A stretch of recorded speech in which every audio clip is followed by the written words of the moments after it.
Deep in the forests lives a bird, sounding like a giant heartbeat. The only flightless parrot is the Kākāpō. A secret tunnel is its nest, leaving its breeding season for Rimu trees to decide. Is this Kākāpō the most unique creature on the planet? Let's explore the Kākāpō's secret life. Longest lived birds on Earth, the Kākāpō. They feel the ground in the dark by facial discs around the beaks. They look like owls. Super rare they are, with only 250 left in the entire world. The parrot who forgot to fly. Despite having wings, they use them purely for balance.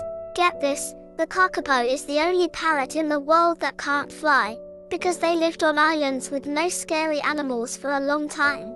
They just stopped trying. Instead, they have strong legs and jog around the forest floor. A cubby puppy on the forest floor. Papa says, if they get scared, they don't fly. They just freeze, perfectly still, and hope you don't see them. But, since they are bright green and mossy-looking, they just look like a very confused bush. This works great against predators, the smelliest bird in the forest. And they have a very famous smell. People say they smell like old violin cases, honey, or flowers. It's a very sweet, strong scent that helps them find each other at night. Since they are nocturnal, that means they stay up past my bedtime. Hence people call them night parrots. They are inactive during the day, an evolutionary adaptation to avoid daytime predators, and highly active after sunset. Jogging so many kilometers. Use claws to climb up trees 20 meters high. They are the heaviest parrots too. They can weigh as much as a big bag of flour. Papa says they are so friendly and have no natural fear, which makes them the sweetest birds ever. Oh, the Kākāpō has the most hide-and-seek nest in the whole wide world. Since they can't fly, they don't build their homes high up in the trees. Instead, they look for a cozy spot right on the ground, tucked away under rotting logs, or inside hollowed-out tree roots. The secret mossy tunnel. Papa says they are like little forest architects.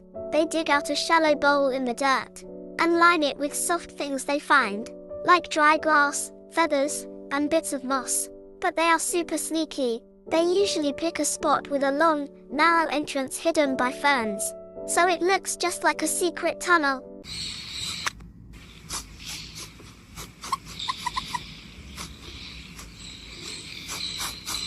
The booming party bowl. But wait, the daddies have a different kind of nest too. Before the eggs even happen, the boy Kākāpō digs a bowl in the ground, far away from his territory. He cleans it perfectly, picking up every little twig until it's smooth.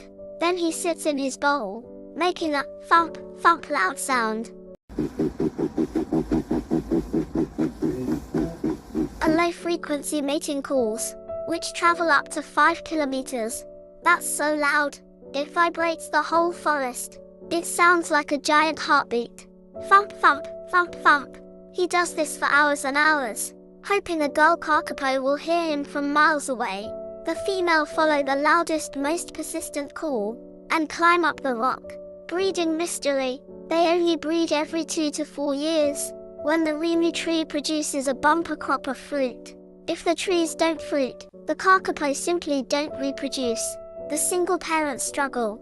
Once the mommy lays her 2 or 3 white eggs, she has to do all the work herself. She stays in her secret tunnel nest all day, but at night, she has to leave her babies alone to go find food, collecting Rimu berries for her babies.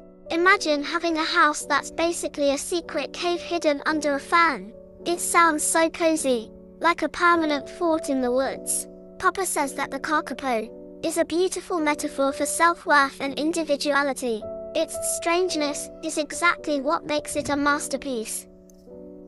The power of being different.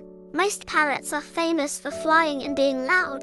The Kākāpō is heavy, stays on the ground, and freezes when it's scared. The lesson: you don't have to be like everyone else to be correct. Just because other birds fly doesn't mean the Kākāpō is broken. It simply has its own way of moving through the world. Patience and trust in your own timing. The Kākāpō only breeds every 2 to 4 years when the rimu trees provide enough fruit. It doesn't rush or feel behind other birds. The lesson: you don't have to do things at the same time as your friends. Your season to bloom will come when the timing is right for you. Not comparing or complaining. The Kākāpō evolved on an island with no natural predators. It never learned to be aggressive or competitive. It simply is. The lesson: comparison is the thief of joy. When we stop looking at what others have and focus on our own unique personality, we find peace, quiet strength. When a Kākāpō senses danger, it stays perfectly still. It relies on its camouflage and its ability to be calm. The lesson: sometimes, the best way to handle a problem isn't to fight or run away, but to be still, keep your head high, and trust in who you are. The big moral: you are a masterpiece exactly as you are. You don't need to fly like everyone else to be special. Your unique traits, even the ones that make you feel different, are your greatest strengths.